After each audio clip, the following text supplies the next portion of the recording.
दुर्गा प्रसाईले सरकारले किन नजरबन्दमा राख्यो हो? यो बाहिर आएर चाहिँ अराजकता मचाउँछ भन्नु? अराजकता मच्काउँछ होइन कि भोलि चाहिँ सबै जनताहरू रोडमा उतार्छ। रोडमा उतारेपछि अहिले हामीले खाइरहेको छौँ, यो हामीले खाएको चारो जान्छ भनेर उसलाई चाहिँ नजरबन्दमा राखेको। दुर्गा प्रसाईले बोलाए पनि अहिले पनि जनता सडकमा आउला नि त? आउँछन् आउँछन् आउँछन्। कति छन् उसका उसलाई मन पराउने मान्छे छन् नि, थाहा नपाउने। त्यो उसलाई दुर्गा प्रसाईले भेटाउनु पर्यो क्या। जो मान्छेले भेटायो त्यो मान्छेले मात्रै चिन्छ उसलाई, दुर्गा प्रसाईले। जसलाई पनि गाली गर्छ दुर्गा प्रसाईले भन्छन्। धवल शमशेरलाई गाली गर्छ, कमल थापालाई, राजेन्द्र लिङ्गदेनलाई होइन, हजुर राजाधरले छोड्दैन दुर्गा प्रसाईले भन्छन् क्या बजारमा। होइन, यस्तै मान्छेको चाहिँ मनमा पाप हुँदैन है। फेरि फ्ल्याङ्की हुन्छ नि त, उसले जे पनि भट्ट बोलिदिन्छ, उसको दयाको खानी पनि हुन्छ। त्यहाँनिर कति मान्छेलाई चाहिँ सित्तैमा आफैले हस्पिटलमा लगेर उपचार गरिदिएको छ। हामीलाई थाहा छ नि, त्यहाँ नाबालक बाबामा नभएका बाबाआमाले छोडेका बच्चाहरू कति पालेको छ दुर्गा प्रसाईले। यो मैले चाहिँ देखेको छु नजिकबाट है, मलाई थाहा छ। दुर्गा प्रसाईले समाजसेवा पनि गरेको छ। त्यो हेर्नु त, त्यो आफूले त्यो चाहिँ एउटा बोली पनि नआउने एउटा लाटो मान्छेलाई चाहिँ लगेर गाड राखेको छ। अनि दुर्गा प्रसाद त व्यापारी हो, माफिया भन्छन्, मेडिकल माफिया होइन। माफिया त भन्छन् न, त्यो नबुझ्नेले होइन। कमन पैसै नकमाइकन त हजुर त बोल्नुहुन्न। हजुर त यहाँ 2-4 पैसा आउँछ कि भनेर बोल्नु भएको छ। नत्र भने केही नहुने हो भने त भात मुखमा चारो त हाल्नु पर्यो नि त। मार्से चामल खुवाए नि त प्रचण्डलाई र केपी ओलीलाई दुर्गा प्रसाईले। होइन, उसले त एक गराउनको लागि एमाले र माओवादीलाई एक गराउनको लागि खुवाएको थियो। अब यिनीहरूको ताल केही नहुने रहेछ भनेर उसले पनि त्यो अब मेडिकलको के लिनु थियो, त्यसको लागि बल गर्नुभएको। त्यो केही पनि पाउनु भएन, अनि चटक्कै छोडिदिनु। दुर्गा प्रसाई अस्थिर छ भन्छन् क्या। कहिले गणतन्त्रवादी भन्छ, कहिले प्रचण्डतिर जान्छ, कहिले केपी ओलीतिर, अहिले राजावादी। होइन होइन, त्यो चाहिँ के हो भने समयअनुसारको मान्छे गीतको तालमा नाच्न जानेन भने त्यो एक्लै नाच्यो भने त त्यो त कामै भएन नि। गुनाअनुसार त चल्नु परिहाल्यो नि। यत्रो जेनजी आन्दोलन भयो होइन, दुर्गा प्रसाईले सेनाले पनि बोलायो, दुर्गा प्रसाईले हात लायो सुन्ने होइन। सेनाले बोलाएको चाहिँ के हो भने हजुरको यसो प्रधानमन्त्री बनाउनको लागि मलाई सेनाले बोलाएको थियो भनेर दुर्गा प्रसाईले भन्दै थिए। बोलाउन त बोलायो, अब उसलाई प्रधानमन्त्री बनाउनको लागि होइन न। उसको पछाडि पनि केही छैन कि कतिको शक्ति छ भनेर यसो केही होला। शक्ति देखेन दुर्गा प्रसाईको पछाडि, अनि दुर्गा प्रसाईले लात हाने आउँदा शक्ति नदेखेको भन्न पनि मिल्दैन। कतै बाहिरको कतै काहीँ चलखेल छ कि भन्ने कुरा भयो। अनि अब बाहिरबाट थ्रेट आयो, ल यसलाई चाहिँ बनाउनु पर्छ है भनेर अरू भएका हुन्। सुनसरीमा जुन घटना घट्यो नि, यसको पछाडि दुर्गा प्रसाईको हात छ भन्छन् नि? छैन छैन छैन, उसले गराएको छैन। हिन्दूलाई उचाल्ने दुर्गा प्रसाई भन्छन्। हिन्दूलाई के उचाल्नु पर्यो? हाम्रो त हिन्दू त नेपाल हिन्दू नै हो नि। ओमकार परिवार हामी तपाईँको। हाम्रो चाहिँ यहाँ चाहिँ त्यो तपभूमि देवभूमिको ठाउँमा चाहिँ अनि दुर्गा प्रसाईले उचाल्नै पर्दैन नि। यो तराईमा त झन् कठोर हुन्छन्। दुर्गा प्रसाईको कारण मधेसमा घटना घटेको होइन। होइन, यो होइन। दुर्गा प्रसाईले लघुवित्त पीडितलाई काठमाडौँमा ल्यायो, बिचल्ली बनायो भनिरहेछन्। होइन, लघुवित्तको नाममा राजनीति गरिरहेछ दुर्गा प्रसाईले भन्नेहरू छन्। होइन, बिचल्ली गराएको होइन। बिचल्ली चाहिँ तपाईँको अहिलेको सरकारले गराएको हो। भात पनि अहिले प्रकाश भुजेलले खुवाइरहनु पर्छ लघुवित्त पीडितलाई, खोइ त दुर्गा प्रसाईले खुवाएको होइन। दुर्गा प्रसाईले त बाहिर निस्किनै दिएको छैन त। अनि होम अरेस्ट हो, अहिले नजरबन्दमा छन् दुर्गा प्रसाई। त्यो भएर गर्दा अन्ट बोल्छ दुर्गा प्रसाई, बन्द गरौँ भने होला नि त सरकारले। यो उसको त अलि यो बोल्न चाहिँ दाइले अलि नबोले हुन्थ्यो। अलि बढी नै बोल्छन् दुर्गा प्रसाई, बेसी नै बोल्नुहुन्छ। उहाँले अलिक कम बोल्दैदेखि हुन्थ्यो। अब नबोली माग मुद्दा त ठिक छ दुर्गा प्रसाईको, उठाएको मुद्दा एकदम बेस्ट छ। उसले गरेका कामहरू सबै राम्रो छ, सब हरेक कुरामा समर्थक छ। धवल शमशेरसँग किन यो पार्टी खोल्छु भने, जय नेपाल पार्टी खोल्ने भने धवल शमशेर यो त हल्ला भयो। अहिले धवल शमशेरको कुरा काट्दै हिँडिरहेछन् दुर्गा प्रसाई। के हो यो पार्टी चाहिँ नखोले हुन्थ्यो। दुर्गा प्रसाईले पार्टी नखोलेदेखि हुन्थ्यो। सधैँ अभियान नै चलाउँदा दुर्गा प्रसाईले 2-4 वर्ष चाहिँ अब उहाँको अहिले नेता हुने समय पनि आएको छैन। अब ऊ प्रधानमन्त्री त हुने हो, दुर्गा प्रसाई हुने हो, प्रधानमन्त्री हुने। दुर्गा प्रसाई प्रधानमन्त्री बन्ला नि त भने, प्रधानमन्त्री बन्ने हो। हेर्नुहोस्, अलिक टाइम लाग्छ। अन्ट बोल्छ दुर्गा प्रसाई, त अराजक छ, रफ बोल्छ भन्छन् क्या दुर्गा प्रसाई। होइन, फेरि त्यस्तो मान्छे पनि चाहिन्छ क्या नेपालमा। अब यो अहिलेको हेर्नुहोस्, हाम्रो बालेन सरकार प्रधानमन्त्री हुनुहुन्छ, उहाँ बोलेको सुनेकै छैन, बोल्नै हुन्न। यतिको बोल्ने मान्छे पनि खर र दह्रो पनि चाहिन्छ। हेर्नुहोस्, फेरि मनमा पाप पनि हुन्न है यस्तो मान्छेको हेर्नुहोस्। दुर्गा प्रसादको मनमा पाप छैन। पाप छैन, ब्राङ बुरुङ बोल्ने एकैछिनमा छैन। लोन लिखा भन्छन् दुर्गा प्रसादलाई, त्यो ऋण खाएर यो देशलाई टाँट पल्टाउने मान्छे भन्छन्। कहाँ दुर्गा प्रसादलाई छोड्थे भनेको त्यत्रो ऋण लिएको भए, ऋण लिएर चाहिँ नतिरेको भए। दुर्गा प्रसादले त सबै कुरा महिना पछि ब्याजहरू सबै हालिराखेको छ। आफू मात्र होइन अरूलाई पनि ऋण तिर्न हुँदैन भन्दै हिँडिरहेको छ दुर्गा प्रसाद भन्छन् नि। उसले ऋण तिर्नु पर्दैन भनेको चाहिँ कस्तो पैसा भने ऋण हो भने थोरै रकम 10 लाख 5 लाख 2 लाख 50,000 यिनीहरू चाहिँ नतिर है। 20 लाखभन्दा तलको ऋण बिना गर्नुपर्छ भन्ने खान दुर्गा प्रसाद। उसले भनेको कुरा सही नै हो। 20 लाख रुपियाँ पनि चाहिँ नेपालमा त्यसको आय स्रोत 20 लाख रुपियाँ पनि नहुने मान्छे त ऊ त गरिबको तल्लो सूचीमा पर्यो नि त। ठिकै हो उसले उठाएको कुरा। ऋण तिर्न नसक्ने ऋण किन खाने भन्ने प्रश्न उठ्ला नि फेरि। होइन पहिला त लिएर चाहिँ कोच्याउला जस्तै गर्थ्यो नि त सरकारले। पहिले त अरूको कहाँ देखाएर पनि चाहिँ दिन्थ्यो नि त, ऋण दिन्थ्यो नि त। पायो भने ऋण पायो भने जति पनि लिइदिने, कल्लप खाइदिने। नहुने मान्छेले अब पाएपछि खाँदैन नि त। मासु भात डकार्ने अनि ऋण नतिर्ने भन्छन्। होइन होइन, गरिबलाई अहिले तपाईँको उ त्यहाँ हेर्नु त, उ त्यहाँ मागेर बसेको छ नि, त्यहाँ लगेर त यहाँ थिच भने जाँदा थिचाए पनि 2-4 लाख रुपियाँ देव खान्छन्, फेरि त्यसलाई चाहिँ उ गर्ने खान्छन् त। नहुने मान्छेले हुने भए त तिरिहाल्थ्यो नि। दुर्गा प्रसाईको धवल शमशेरसँग कहाँनिर कुरो मिलेन? खोइ यो चाहिँ अब उहाँहरूको भित्री कुरा, हामीलाई यो विषयमा नजाउँ। वीरेन्द्र राजाको परिवारको जुन वंशनाश भयो नि, यसको जिम्मेवार चाहिँ दिपेन्द्र हुन् भनेर धवल शमशेरले भनिदिए। यति कुराले दुर्गा प्रसाद बिच्किया छन् अहिले। होइन केही होला, उनीहरू दुइटामा केही त्यहाँ केही खाडाखुडुङ होला, त्यही भएर गर्दाखेरि अलिकति कता के मिलेन। मिलेर गए हामीलाई धेरै राम्रो। के छ दुर्गा प्रसादले राजा ल्याउँछन् त, हिन्दू राष्ट्र ल्याउँछन् त।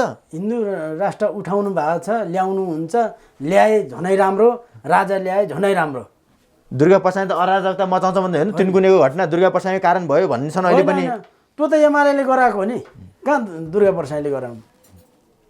दुर्गा प्रसादले होइन। होइन, दुर्गा प्रसाद मनपर्छ तपाईँलाई? मलाई मनपर्छ।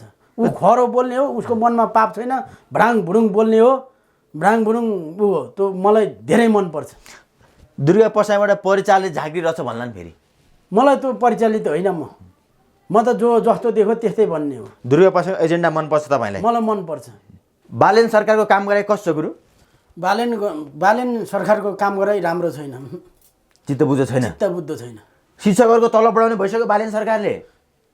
शिक्षकहरूको तलब, कर्मचारीको तलब बढाउने भयो बालेन सरकारले। यता सुन्नु न, शिक्षा कर्मचारी यिनीहरूको तलब बढाएर यिनीहरूलाई चाहिँ पालन पोषण गरेर यिनीहरूलाई त्यो होइन, महँगी घटाइदिनु पर्यो क्या। हेर्नु त बाहिर तपाईँको महँगी त्यस्तै चाहिँ बढाएर जम्मा अब यहाँ चामलको बोरा तपाईँको 3,3500 4,4500 पुग्यो, अनि 1,000 रुपियाँ बढाएर त्यो चाहिँ यसो हेटौडा कपडा उद्योग सञ्चालनमा आउने भइसक्यो, विराटनगर चिनी मिल सञ्चालनमा आउने कुरा छ। अब त्यो देखावटी हो, यो केही पनि हुनेवाला केही पनि होइन। उसले गर्ने यदि नेपालमा विकास गर्ने हो भने, उसले विकासै गर्ने, उसले म देशलाई समृद्धिपट्टि बनाउने हो भने पहिले चाहिँ कृषिलाई चाहिँ एकदम प्राथमिकता दिनु पर्थ्यो र नेपालका युवाहरू विदेश जान चाहिँ रोक्नु पर्थ्यो। बालेनले देश बनाउँछ भनेर रवि लामिछानेले भनिरहनु भएको छ। देशै बनाउँदैन, देश बनाउने भाइ यही हुन्छ। बालेन शाह देश बनाउँदैन। बालेन शाह मन पर्दैन तपाईँले? मन पर्ने होइन, युवा हामीलाई पनि, हामी पनि युवा हौँ, हामी पनि 40 वर्ष भयौँ, युवा नै हौँ। युवा आएको राम्रो थियो, उसको भिजन र उसले पहिला गरे जति, पहिले मेयरमा बोले जति अहिले एकरति भन क्या। 35 वर्षमा नभएको काम 4 महिनामा खोजेर हुन्छ भन्छन् क्या कतिले। त्यो होइन, गर्नेलाई त्यो कहाँ 4 महिनाको तपाईँको एकै दिनमा हुन्छ क्या। तपाईँको 4 महिना 5 महिना 10 महिना 1 वर्ष लाग्ने हो र प्रक्रिया त जानु पर्यो नि, उठाउनु त पर्यो नि, यो यो यो यो हो भनेर। खोइ भटाभट ग्यास पाउनु थाले जनताले, हेर्नुहोस् त।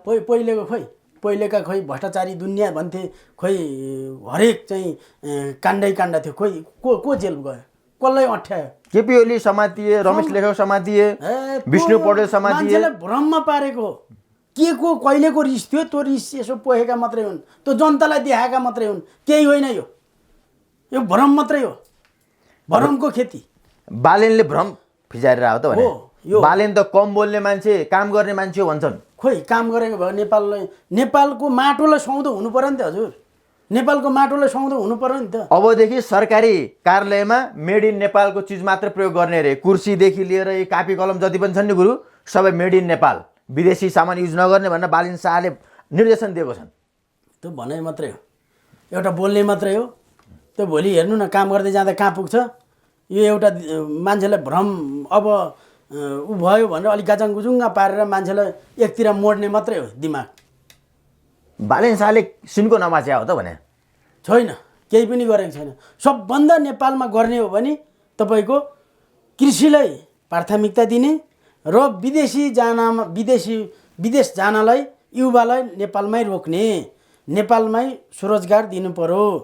अब हेर्नु त बरु पहिले त पाइन्थ्यो मल, अहिले त तपाईँको यसपालि त मलै पाइएन। तपाईँको मल पाइएन।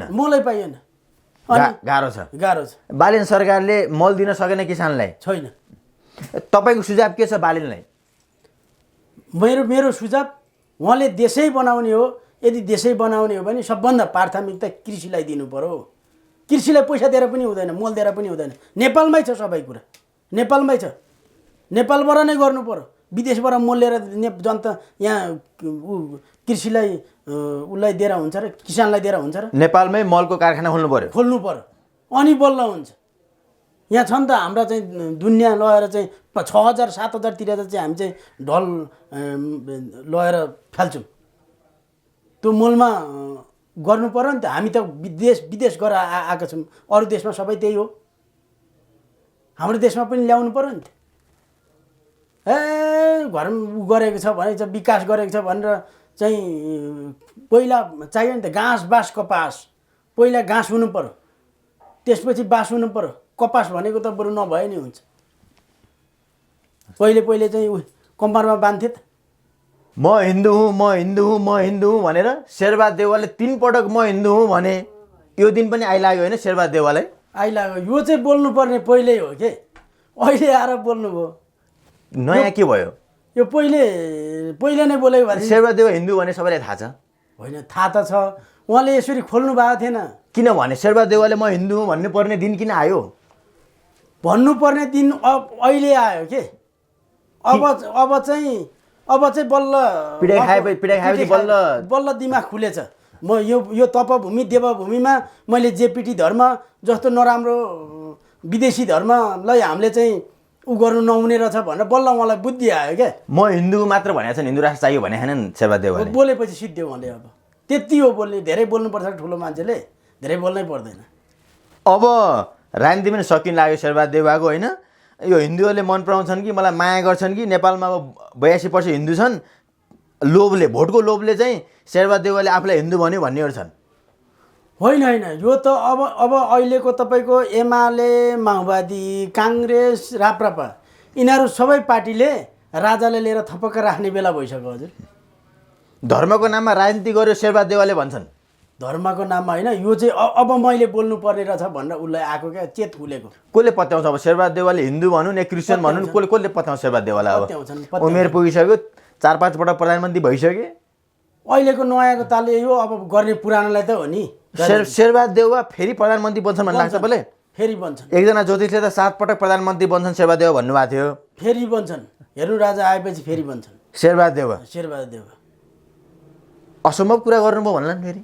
होइन, सम्भव कुरा हो। अब त गगन थापा काङ्ग्रेसको सभापति गगन थापा, अबको प्रधानमन्त्री पनि गगन थापा भनिरहेछन्। यो कहिले पनि मुख हुँदै नाकले पानी पिउँदैन यो भनेको शेरबहादुर देउवा नै हो। अब काङ्ग्रेस हाँक्ने भने शेरबहादुर देउवा नै बोल्दा नै हेर्नुहोस् त रियाल चुइन्छ। अरू कसैको सहारामा हिँड्नुपर्ने मान्छेले कसरी देश धान्ला भन्छन् कि? त्यस्तो होइन नि हजुर। उहाँले त उनीहरूलाई त राजनीतिक भनेको पहिलेदेखि हामी नजन्मिकनको गर्नुभएको राजनीतिक उहाँहरूलाई थाहा छ। अहिलेको के यिनीहरूलाई के थाहा राजनीतिक भनेको? 30 वर्षको 32 वर्षको मान्छे प्रधानमन्त्री छ अब बालेन शाह। शेरबहादुर देउवा प्रचण्ड केपिओलको दिन गयो भन्छन्। के भयो त? यिनीहरू अहिले 32-33 वर्षको आएर नेपालमा अहिले यी चाहिँ प्रधानमन्त्री भएर नेपालमा के चाहिँ भयो त? खोइ त पहिलेको विदेश भर्खरका युवा विदेश जानलाई रोकेको छैन। अझ बेसी तपाईँको चाहिँ लगत्तै तिर्नु नपर्ने, अहिले त झन् उहीँबाट डाइरेक्टै तपाईँको चाहिँ उ गर्नुपर्ने, घरमै बसिकन तपाईँको चाहिँ पासपोर्ट आउने। अब यस्तो चाहिँ आयो। अब नेपालमा यिनीहरूले 32 वर्षको भएर चाहिँ के चाहिँ अनि यहाँ चाहिँ ल्याए त के चाहिँ थुपार्दे त यहाँ जनतालाई? धर्मनिरपेक्षतामा हस्ताक्षर गर्ने शेरबहादुर देउवा थिए। देशमा धर्मनिरपेक्षता कसले ल्याए? शेरबहादुर देउवा थिएनन्। उसले उसले ल्याएको होइन कि उसको बुढीको कारणले ल्याएको बुढीकै कारणले कुटै खाएको बल्ल अहिले चाहिँ यो म बुढीको पछि लाग्नु नहुने रहेछ म चाहिँ अब आफ्नै यो तपभूमि देवभूमि अझ उता सुदूरपश्चिमको मान्छे यति कठोर हुन्छ धर्ममा उहाँले त्यही भएर अब बल्ल चेत खुलेको आरजु राणा एउटा श्रीमतीलाई धान्न नसक्ने शेरबहादुर देउवाले देशलाई धान्न त भने अब होइन श्रीमतीलाई धान्न नसक्नेले बाहिर धान्न नसक्ने भन्ने हुँदैन उहाँहरू भनेको पहिल्यैदेखि चाहिँ आएको मान्छे र उहाँलाई शेरबहादुर देउवाले हिन्दू राष्ट्र ल्याइदिन्छ नि त भने अब एउटा उठाउनु आवाज त उठाउनु पनि कसैले उचालेको अरे शेरबहादुर देउवालाई चाहिँ उचाले अरे गगन थापाले भन्दैछन् शेरबहादुर देउवालाई उचाल्नको लागि त विमलेन्द्र निधि प्रकाशमान सिंहहरू छन् नि शेखर कोइराला शशाङ्क कोइरालाहरूले ती 7 भाइहरूले उचाले शेरबहादुर देउवालाई अनि शेरबहादुर देउवाले म हिन्दू भनेर कि नयाँ जस्तो भर्खर आएका नयाँ जस्तो चाहिँ नयाँ सारी जस्तो यिनीहरूले चाहिँ अरूले उचालेको भरमा उचालिने पछाडिने हुन् र यी बुढा नेता शेरबहादुर देउवाले सोची सम्झी म हिन्दू भने त्यसो भए सोचेर भनेको उसले ऊ विदेश गएर बसेर बल्ल यो चाहिँ अब देश बल्ल उसले देश छोडेको थिएन अहिलेका नेता पनि देश छोडेका छैनन् नि उनीहरूलाई थाहा छैन जब विदेशमा गइसकेपछि नेपालको माया नेपालप्रतिको आस्था नेपाललाई कस्तो हुँदो रहेछ भने जतिसुकै धनोस् न नेपालमा अन्त देश छोडेर विदेश गएपछि थाहा हुन्छ क्या शेरबहादुर देउवाले आफूलाई हिन्दू भन्दा तपाईँहरू किन होसिया भने कि होइन उसले एउटा आवाज त उठाउनु पनि एउटा आवाज नेतामा कसले चाहिँ उठाएको थियो लु भन्नु त कसले चाहिँ उठाएको छ उसले त त्यति त बोल्न सक्नुभयो 12 जिल्लामा एउटा दर्दनाक घटना सार्वजनिक भएको छ गुरु 3 वर्षीय बालिकाको बलात्कारपछि हत्या भएको छ हजुर तपाईँले पनि देख्नुभयो होला समाचारमा आइरहेछ झन् व्याप्त छ यति बेला 12 जिल्लामा चाहिँ बन्द छ सडक अवरुद्ध छ के भइरहेछ हाम्रो समाज कहाँ गइरहेछ एउटा 3 वर्षको बालिकालाई आफ्नै नजिकको गाउँको दाइले चक्लेट दिन्छु भनेर ललाइ फकाइ गरेर बलात्कार गरेर हत्या गरेको समाचार आइरहेछ यो चाहिँ अब एकदम जघन्य अपराध यो चाहिँ अपराध हो यो पहिले पनि निर्मला पन्थाको यस्तै राजनीतिकरण भएर चाहिँ तपाईँको चाहिँ उसको घटनालाई डिसमिस बनाइयो यस्तै नहोस् जो छ गल्ती गर्ने त्यसलाई हतैभन्दा हतै कारबाही होस् मिल्छ भने मृत्युदण्डको सजाय होस् नेपालमा मृत्युदण्डको त छैन सकेसम्म उसलाई कडा सजाय होस् चाहिँ नाबालक होइन एउटा त पशु भन्दा पनि पशु सुसराको मान्छेलाई नाबालक 3 वर्षको बालिकालाई त्यसो गर्नु भनेको एकदम त्यो चाहिँ जघन्य अपराध हो 3 दिनसम्म ती बालिका हराइन् प्रहरीले पनि खोज अनुसन्धान गर्न सकेन प्रहरीको पनि लापरवाही भयो भनेर त्यहाँ गाउँलेहरू आन्दोलित छन् होइन त्यो भन्न मिल्दैन त्यो भनेको उसले केही भित्री सूक्ष्म तरिकाले लागेको हुन्छ त्यो सबै कुरा हामीले यस्तो उस्तो भन्न मिल्दैन होइन बच्चा हराएपछि परिवारले खोजिदिनु भनेर प्रहरीलाई भने प्रहरीको तदारुकता देखिएन भनेर 12 को सांसदले पनि आवाज उठाउनु भएको थियो कहाँ छ प्रहरी नालायक प्रहरीहरू काम गर्नु पर्दैन खोइ त्यत्रो बालिका हराएको छ खोज्नु पर्दैन भनेर 12 को सांसद चिच्चाइरहनु भएको थियो होइन त्यसरी भोलि राजनीतिकरण त्यसलाई नहोस् एकदम प्रहरीले काम गर्नु आफ्नो हिसाबले प्रहरीले आफ्नो हिसाबले काम गर्न दिउँ यो राजनीतिकरण हुनु पनि हुँदैन र त्यो बालिकाको फोटोहरू सबै बाहिर फ्ल्याक्स गर्ने त्यो चाहिँ मिडियाबाजी चाहिँ नहोस् हजुर अरे परिवारमा के बित्ला यसै त छोरी गुमाएको पीडा छ जहाँ हेऱ्यो सामाजिक सञ्जालमा त्यो बच्चाकै फोटो छ अहिले बच्चालाई यस्तो भयो ऊ भयो होइन सबै त्यो मात्रै छ न्यायाधीश बनिरहेछन् अब यो सजाय ऊ सजाय भनिरहेछन् के हो घटना थाहा छैन अझै विस्तृत बुझ्नै बाँकी छ त्यो त प्रहरीले अनुसन्धान गरेपछि थाहा हुने होइन उसलाई सहज गराउनु पर्यो के प्रहरीलाई कराउनु भन्दा उसलाई सहज चाहिँ वातावरण बनाउनु पर्यो सहयोग गर्नु पर्यो प्रहरीलाई बरु के आवश्यक सहयोग चाहिन्छ होइन के सहयोग चाहिन्छ उसलाई सहयोग गर्नु आफ्नो हिसाबले प्रहरीलाई काम गर्न दिउँ प्रहरीलाई हस्तक्षेप गर्ने काम नगरौँ त्यो घटनाले चाहिँ एउटा गम्भीर सन्देश दिएको छ नि त होइन के भइरहेछ समाजमा 3 वर्षको बालिका गाउँकै नजिकको छिमेकीको दाइले अब चक्लेट दिएर ललाइ फगाइ गरेर होइन विध्वंस तरिकाले हत्या भयो भन्ने खबर आइरहेछ किन यो समाज यस्तो किन भइरहेछ गुरु यो खै अब यो कलियुग लागेको हो कि हेर्नुहोस् यो अब हामीले के भन्ने हामीले त सुन्न पनि चाहिँ एउटा चाहिँ हेर्दा पनि चाहिँ मनै सिरिङ्ग भएर आउँछ यस्तो देख्दा पनि सुन्दा पनि दोषीलाई हदैसम्म कारबाही होस्। खगेन्द्र सुनार र आइजिपी दानबहादुर कार्कीको विवाद त चुलियो नि गुरु, अझै समाधान भएन यो विवाद त। खगेन्द्र सुनारले भनेका छन् मानमर्दन भए अदालतमा जानु मुद्दा हाल्नु भनिरहेछन् खगेन्द्र सुनारले। जय शम्भु, उहाँले चाहिँ एउटा यो चाहिँ हाम्रो सुरक्षाप्रति चाहिँ उसले त्यस्तो भन्नु नहुने हो। जुत्तै खाइदिने मोजै खाइदिने भन्ने आरोप लगाएको छन् खगेन्द्र सुनारले। आरोप लगाएको भरमा हुँदैन नि त हजुर। उसले त दुई चार दिनको चाहिँ उहाँ चाहिँ सांसद हो नि त। उहाँ भनेको त अब जनताले चुनावको सांसद हो नि खगेन्द्र सुनार भने। जनताले चुनेर हुँदैन नि हजुर। उसले त देशको रक्षाको हो एउटा। ऊ माथि चाहिँ यस्तरी धावा बोल्न मिल्दैन। दानबहादुर कार्की भनेको प्रहरीको आइजिपी हुनुहुन्छ। हजुर। प्रहरीभित्र पोसाक खाइदिने जुत्ता खाइदिने कसलाई आरोप लगाउने भन्नु त आइजिपी दानबहादुर कार्कीले छानबिन गर्नु पर्दैन, अनुसन्धानलाई तयार हुनु पर्दैन। छानबिन भनेको हुन्छ, तर भने बाहिर आएर यस्तो उस्तो यो एउटा प्रक्रिया हुन्छ नि त छानबिन गर्ने पनि। मिडियामा आएर मिडियाबाजी गरेर मैले यस्तो गरेँ यस्तो भनेर मान्छेलाई चाहिँ एउटा चाहिँ लेखा समितिमा खगेन्द्र सुनारले थर्काएका हुन् आइजिपीलाई। चोरलाई पाउने जस्तरी त्यही यस्तो गर उस्तो गर भनेर त्यहाँ चाहिँ लिएर थर्काउन त मिल्दैन नि त। एउटा सुरक्षापट्टिको चाहिँ ऊ चाहिँ हाम्रो चाहिँ देशप्रतिको एउटा सुरक्षाकर्मी हो नि त। खगेन्द्र सुनारले भनेका छन् 15 दिनभित्र प्रहरीको स्रोत साधन खरिदमा भएको बदमासीको बारेमा डकुमेन्ट मागेका थियौँ, अझै आएन भनेर गुनासो पोख्दैछन् खगेन्द्र सुनार। यो कारण के हो भने हजुरहरूलाई थाहा छ कि छैन, उहाँले चाहिँ भन्नुभएको थियो दानबहादुर कार्कीले रोहिङ्गा भित्रिँदैछ नेपालमा भनेर एकपल्ट भन्नुभएको थियो। उहाँलाई त्यो भएर एउटा आवेशमा आउनुभयो होला होइन। यसो गर्न चाहिँ मिल्दैन। देशको एउटा चाहिँ सुरक्षाप्रति चाहिँ उसले चाहिँ कतैपट्टिको रिस लिएर यता लिएर पोख्न मिल्दैन। खगेन्द्र सुनार भनेको जनताले चुनेको प्रतिनिधि हो। अब आइजिपी प्रहरीमाथि प्रश्न उठ्यो, उजुरी पर्यो भनेपछि अब खगेन्द्र सुनारले त प्रश्न गर्न पाउँछन् नि होइन र? प्रश्न गर्न पाउँछन्, मिडियामा आएर थर्काउने, मिडियामा आएर ल्याउने, उसले भित्रै गर्नु पर्यो नि त। त्यो पनि एउटा प्रक्रिया होला, एउटा ठाउँ छ, त्यसको सर्वोच्च अदालत छ, हरेक छ, कानुन छ। खगेन्द्र सुनारले भनेका छन् उतापट्टि अदालत छ, गएर मुद्दा हाल्नु, जवाब दिन म तयार छु भनेर खगेन्द्र सुनारले च्यालेन्ज गरिरहेछन्। होइन, त्यो च्यालेन्ज गरेको भरमा हुँदैन। उसले भनेको जनताले चुनेको हुन् कि होइनन् के थाहा त। अब हेर्नुहोस् अहिले त भोटै हरेक तरिकाबाट आउन थाल्यो, त्यो भन्न मिल्दैन। हेर्नुहोस् खगेन्द्र सुनारले जनताले जिताएको हो नि जस्तो लाग्दैन तपाईँलाई? जनताले जिताएको हो भने त्यसरी बोल्नु भन नि त।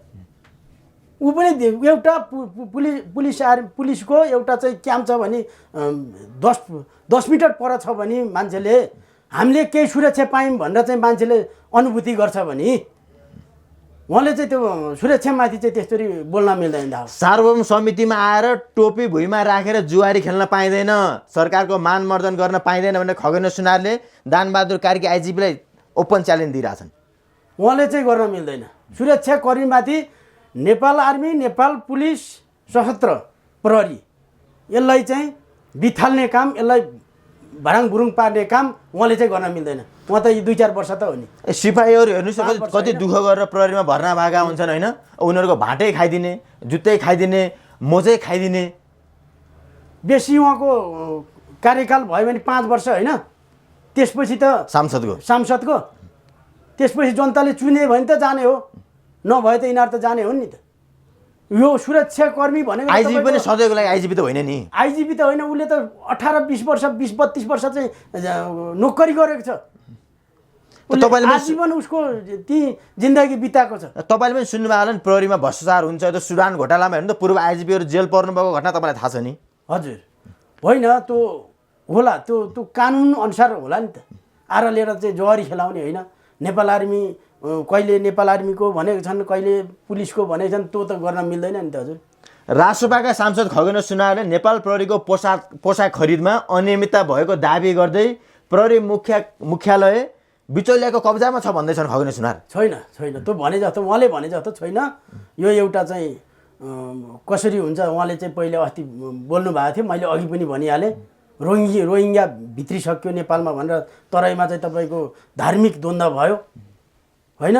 त्यो रोहिङ्गासँग प्रहरी आइजिपी साहबले चाहिँ रोहिङ्गा नेपाल भित्रै भन्नुभएको थियो, त्योसँग खगेन्द्र सुनारको बोलीसँग के तारतम्य, के सम्बन्ध छ भन्नु त? अब त्यही देखियो होला र त उहाँले उसको खेतो गर्नुभयो, नत्र भने चाहिँ त धर्म बिच तपाईँले भिडाउन खोज्या त होइन नि होइन। धर्मको सम्बन्धै छैन भनिरहेको छन् खगेन्द्र सुनारले छैन भने किन उहाँले यो चाहिँ भण्डाफोर गर्नु पर्यो र? जनताको आवाज उठाएको भन्दैछन् खगेन्द्र सुनार होइन, यो जनताको आवाज होइन उहाँलाई के चित्त बुझेन त्यही हो, उहाँले उठाउनु भयो, त्यो चित्त बुझेन उहाँले गरिदिनु भयो। ए आइजिपी माथि षड्यन्त्र गरेर आयो त राष्ट्रपालले बालेन सरकारले अब गरेकै हो भने बुझ्नु पर्यो। हेर्नुहोस्, तपाईँ आइजिपीको पक्षमा म आइजिपीको पक्षमा नै, यो देश पक्षमा म। फेरि आइजिपी साहबले केही खुवाए कि हाम्रो झाँक्रीलाई भन्लान् नि होइन, मलाई यो खुवाउनु पर्दैन, यो देशको यो मातृभूमिको लागि पक्ष लिएर मैले बोल्नुपर्छ। हाम्रो सही साहबलाई रङ याद पक्राउ गरेको खबर थाहा छ तपाईँलाई? थाहा छ। इन्चार्ज हुनुहुँदो रहेछ भगवन्डी बेसीतिर हजुर सही साहबलाई रङ याद भेटायो एउटा म्यादी प्रहरीसँग। हजुर, के भइरहेछ देशमा? देशमा होइन, त्यो चाहिँ गर्नु नहुने हो। दुईवटा कुरा छ है त्यहाँनिर। एउटा उहाँको आफ्नो एउटा होला गोपनीयता होला, त्यो पनि बाहिर निकालिदिनु हुँदैन होइन। अनि प्रहरीले तपाईँले त्यसरी रङ याद भेट्यो भने छोड्छ प्रहरीले तपाईँलाई? होइन, त्यो त छोड्दैन, त्यो त भए पनि त्यो यो चाहिँ बाहिर चाहिँ प्रहरी हो भन्ने वर्दी लगाएको मान्छेले एउटा होटलमा म्यादी प्रहरीलाई लिएर राख्न मिल्छ? मिडियामा जुन तपाईँको भाइरल भएको छ नि फोटोहरू, त्यो चाहिँ निकाल्नु नहुने हो कि। त्यो फोटोहरू चाहिँ मान्छे उसको पनि चाहिँ बुवा मम्मी होलान्, उसलाई भोलि विवाह गर्नु पर्ला, उसको पनि गोपनीयता छ नि त्यो लेडिज मान्छेको। होटलमा म्यादी प्रहरीलाई एउटा प्रहरी लिन पाइँदैन, कानुनमा छैन नि होइन? त्यसलाई कानुनमा लान पाइयो नि हजुर, कानुनमा लान पाइयो। त्यसको चाहिँ किन त्यसको पनि इज्जत छैन? त्यो लेडिजको पनि इज्जत छैन, उसको पनि घरमा बाबामा छैनन्। महिलाले चाहिँ ती म्यादी प्रहरी रहेछन्, ती महिलाले चाहिँ उजुर दिनुभएको छ, गोपनीयता भङ्ग भयो भनेर उजुर त दिनुभएको छ। हजुर, कारबाही हुनुपर्छ। जसले चाहिँ त्यो भिडियो फोटो सार्वजनिक गर्न तिनीलाई कारबाही गर्नुपर्छ। कारबाही हुनुपर्छ। प्रहरीलाई कारबाही हो त? ती सही साहबलाई इन्चार्ज भएको मान्छे होटलमा म्यादी प्रहरीलाई लिएर राख्ने, उसलाई पनि कानुनको दायरामा ऊ पनि आउनु पर्यो, सही साहब पनि आउनु पर्यो। प्लस त्यो लेडिजको जसले चाहिँ भिडियो बाहिर गर उसको पनि कारबाही हुनु पर्यो। सही साहब त विवाहित हुनुहुन्छ, के गरेको यस्तो उहाँले? अनि उहाँ पनि एउटा विवाहित मान्छे, उहाँको चाहिँ घरमा श्रीमती होलान्, छोराछोरी होलान्, उसको पनि चाहिँ बाहिर चाहिँ खासै देखाउनु नहुने हो। ती महिला प्रहरी, ती जो म्यादी प्रहरी छन् नि, उनलाई पनि थाहा हुनुपर्छ कि सही साहब भने विवाहित हुन्, त्यो अर्काको सँग घर किन भाड्नु, त्यहाँ होटलमा किन जानु भनेर म्यादी प्रहरी ती महिलाले पनि सोध्नु पर्थ्यो भन्ने कुरो आयो। सोध्नु पर्ने हो, उनीहरूको मिले महत्त्वमा यो अहिले राजी खुसी धेरै छ। हेर्नु, मिलुन्जेल चमत्कार, नमिलेपछि बलात्कार, अरूले थाहा पायो भने यस्तै हुन्छ, हरेक हुन्छ होइन। अब त्यो भन्न मिल्दैन। भोलि चाहिँ लेडिजको बोलीमा ल म त बसेको मात्रै हो, मलाई केही पनि थाहा छैन भन्ने पनि सिद्धियो। यो हामीले अहिले यो बोल्नु पनि भिडियो छ र फोटो छ र भन्लान् भोलि भन्लान्।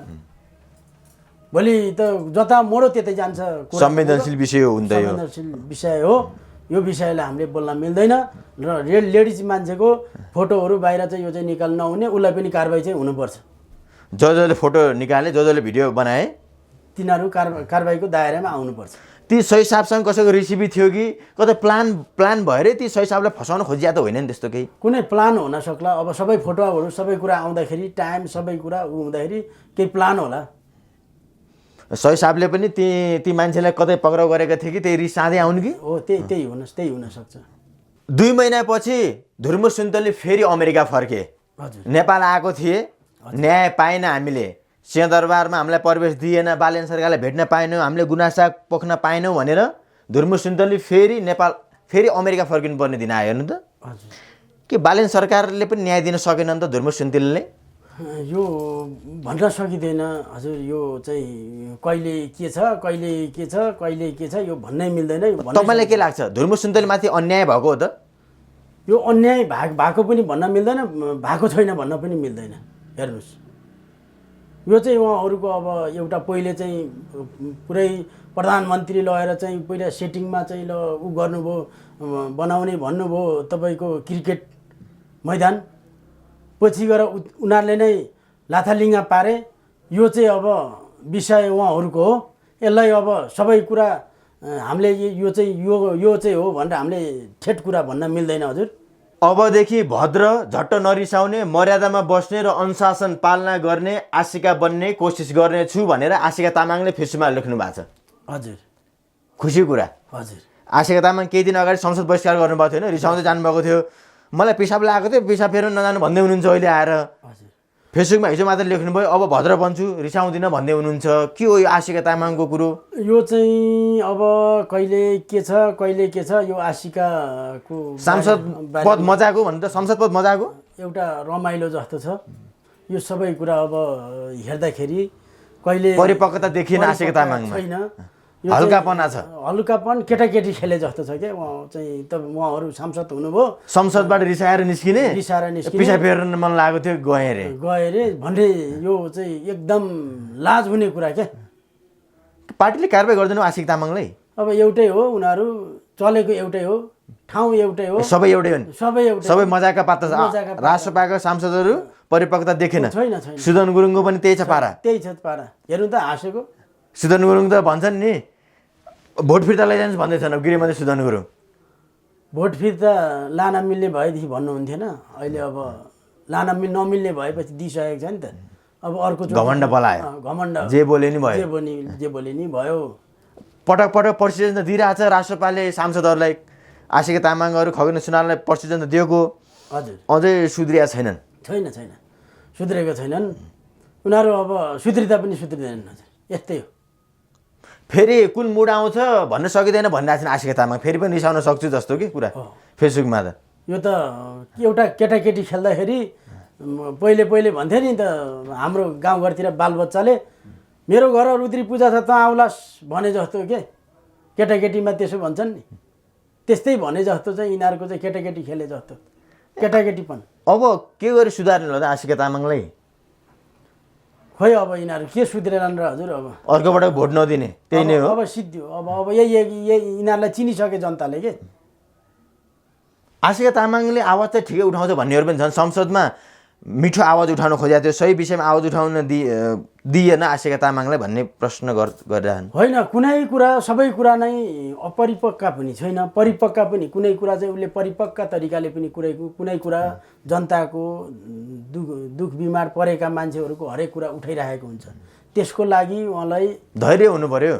संसदमा त्यत्रो सांसद छन्, सबैले प्रश्न गर्न आएको हुन्छन् त्यहाँ, सबैलाई पालो दिनु पर्यो। आशिका तामाङले मात्र पालो पाउने भन्ने त हुँदैन त्यहाँ। अनि उहाँको चाहिँ एउटा चाहिँ धैर्यतापन चाहिँ देखिएन, सहन सक्ने मस्तिष्क देखिएन। सभामुखसँग जुवारी गरिरहेछन् आशिका तामाङ। अनि त्यो भएर गर्दाखेरि अलिक केटाकेटीपन जस्तो भयो। सांसद भएको मान्छे